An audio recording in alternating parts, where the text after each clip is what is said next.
Have you ever heard a knock at a window that shouldn't be reachable? Because I have, and it still makes my skin crawl just thinking about it. It was late, probably past midnight, and I was in my bedroom on the second floor.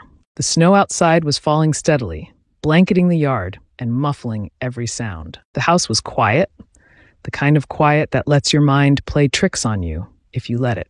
I was scrolling on Reddit, the glow of my laptop the only light in the room, when I heard it. Knock, knock, knock. At first I froze. It didn't sound like something random, like a branch scraping or the house settling. It was deliberate, and it was coming from the window, my second floor window. I tried to tell myself I was hearing things. Maybe it was my neighbor's house or a noise from outside carrying strangely in the cold air. I went back to my laptop, ignoring the sudden tightness in my chest. But before I could convince myself it was nothing, it happened again. Knock, knock. This time, I couldn't ignore it. It was closer, sharper, and impossible to explain. My stomach dropped, and my hands started to shake. Who or what could be knocking on a window that high up? I turned slowly to face the window. The curtains were drawn, but I could feel it, that strange, heavy pressure in the air. Someone, or something, was standing there on the other side of the glass. Who's there?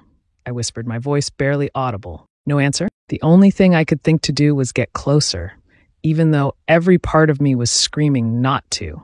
I slid out of bed, grabbing the desk lamp as a makeshift weapon. With each step, my heart pounded louder and my breathing grew shallow. When I was just a few feet away, I saw it. A shadow, faint but unmistakable, on the other side of the curtain. I yanked the curtain open in one swift motion, ready to confront whatever was out there.